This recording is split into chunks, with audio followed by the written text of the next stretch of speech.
امریکہ کی ایک بار پھر ایران کے خلاف کھولی جارحیت ارانی سرزمین پر وسیع فضائی حملے کر دیے۔ سرک، بندر عباس اور قشم سمیت 80 سے زائد مقامات کو نشانہ بنایا گیا۔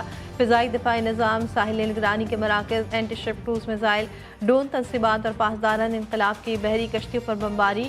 امریکی سینٹرل کمانڈ نے دعویٰ کیا کہ کارروائی آبنۂ ہرمز میں تجارتی جہازوں پر مبینہ حملوں کے جواب میں کی گئی۔ تہران نے حملوں کو خود مختاری کی صریح خلاف ورزی اور خطے کو مزید جنگ کی آگ میں دھکیلنے کی کوشش قرار دیا۔ امریکی جارحیت کا تباہ کن جواب دیا جائے گا، ایران کا اعلان۔ پاسداران انقلاب کا کہنا ہے کہ آبنۂ ہرمز میں امریکی مداخلت ہرگز برداشت نہیں کریں گے۔ امریکی حملے کھلی جارحیت ہے، بھرپور جواب ناگزیر ہے۔ آبنۂ ہرمز کے انتظام پر کوئی سمجھوتہ نہیں ہوگا۔ دعویٰ کیا کہ ہرمز میں محفوظ راستے کا تعین صرف تہران کرے گا۔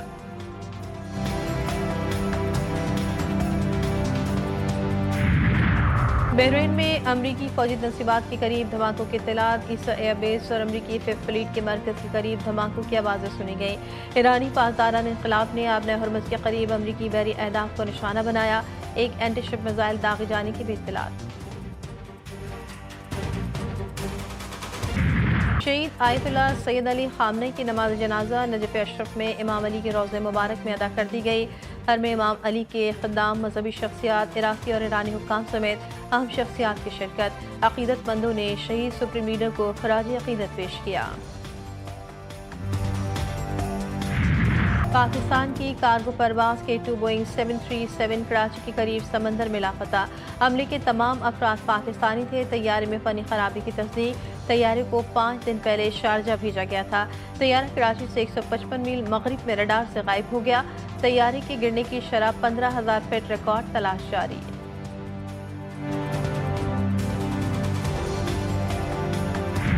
کراچی میں گرمی اور ہواز کی شدت برقرار، پارہ 37 ڈگری سینٹی گریڈ تک جانے کا امکان۔ محکمہ موسمیات کے مطابق درجہ حرارت معمول سے 3 سے 4 ڈگری زیادہ محسوس ہوگا۔ لاہور میں بھی گہرے بادلوں کے ساتھ گرمی اور ہواز، درجہ حرارت 27 ڈگری سینٹی گریڈ ریکارڈ۔ محکمہ موسمیات کی آئندہ 24 گھنٹوں میں بارشوں کی پیش گوئی۔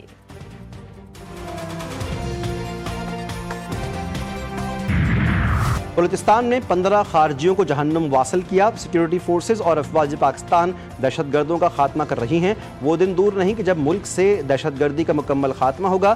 وزیر اعظم شہباز شریف کا کابینہ اجلاس میں کہنا تھا کہ اسلام آباد واقعے پر افسوس کا اظہار کرتے ہیں کہ گروپ کیپٹن عاصم طارق نے خاتون کے تحفظ کے لیے جان کا نذرانہ پیش کیا۔ عاصم طارق کو مارنے والے کو قرار واقعی سزا دی جائے گی۔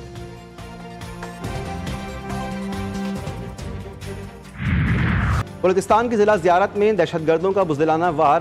کچمانگی فیز 3 میں پولیس اہلکاروں پر حملہ، 2 SHO سمیت 9 پولیس اہلکار شہید۔ DC زیارت کی تصدیق، لاشیں DHQ اسپتال منتقل۔ پولیس کے مطابق پیر کی رات سے دہشت گردوں اور پولیس کا مقابلہ جاری تھا۔ کلیئرنس آپریشن میں 15 دہشت گرد ہلاک۔ حکومت بلوچستان کے مطابق DSP غلام سرور سمیت 8 پولیس اہلکار دشوار گزار پہاڑی راستوں سے بحفاظت تھانہ کانچ پہنچے۔ کانسٹیبل رضوان کو بحفاظت بازیاب کروا لیا گیا۔ صدر اور وزیر اعظم کی فتنہ الخوارج کے دہشت گرد حملے کی شدید مذمت۔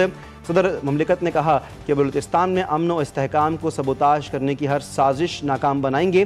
وزیر اعظم شہباز شریف نے گورنر اور وزیر اعلیٰ بلوچستان سے ٹیلی فونک رابطہ کیا۔ وزیر اعظم کا بھارتی حمایت یافتہ دہشت گردوں کے خلاف آپریشن پوری قوت سے جاری رکھنے کا عزم۔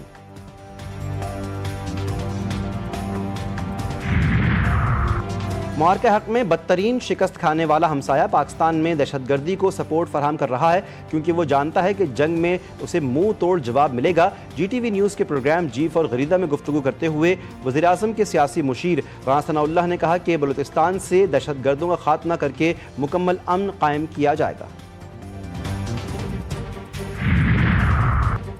اسلام آباد میں گروپ کیپٹن عاصم طارق کے بہیمانہ قتل کی ذمہ داری طالبان قبول کر رہے ہیں، تاہم فتنہ الخوارج کا کوئی اعتبار نہیں۔ وزیر دفاع خواجہ آصف کی الفتنہ الخوارج کی جانب سے عاصم طارق کے قتل کی ذمہ داری لینے کی دعوے پر کڑی تنقید۔ ایکس پر اپنے پیغام میں وزیر دفاع نے کہا، دہشت گردوں کا مقصد صرف جھوٹا کریڈٹ لینا ہے، حقیقت، اخلاقیات اور ذمہ داری سے انہیں کوئی غرض نہیں۔ کل کو طالبان شاید پاکستان میں چوری، ڈکیتی اور عام جرائم کا کریڈٹ بھی لینا شروع کر دیں گے۔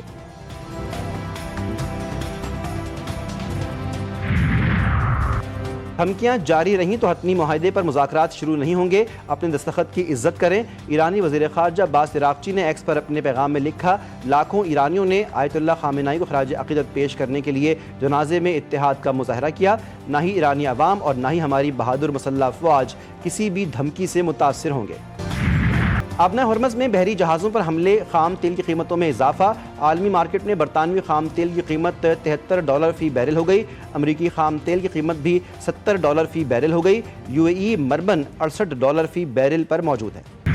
حکومت کا پیٹرول پر فی لیٹر 80 روپے کی ظالمانہ لیوی وصولی کا اعتراف پیٹرولیم مصنوعات کی قیمتوں میں کمی کو عالمی منڈی میں قیمتوں میں کمی سے مشروط کر دیا۔ قومی اسمبلی قائمہ کمیٹی برائے پیٹرولیم کے اجلاس میں وزیر پیٹرولیم علی پرویز ملک نے بریفنگ دی۔ ارکان کی لیوی میں اضافے کے اعتراضات پر بتایا کہ خام تیل سستا ہونے سے تیار شدہ پیٹرول اور ڈیزل سستے نہیں ہوتے۔ پیٹرول پر 80 روپے اور ڈیزل پر 70 روپے لیوی وصول کی جا رہی ہے۔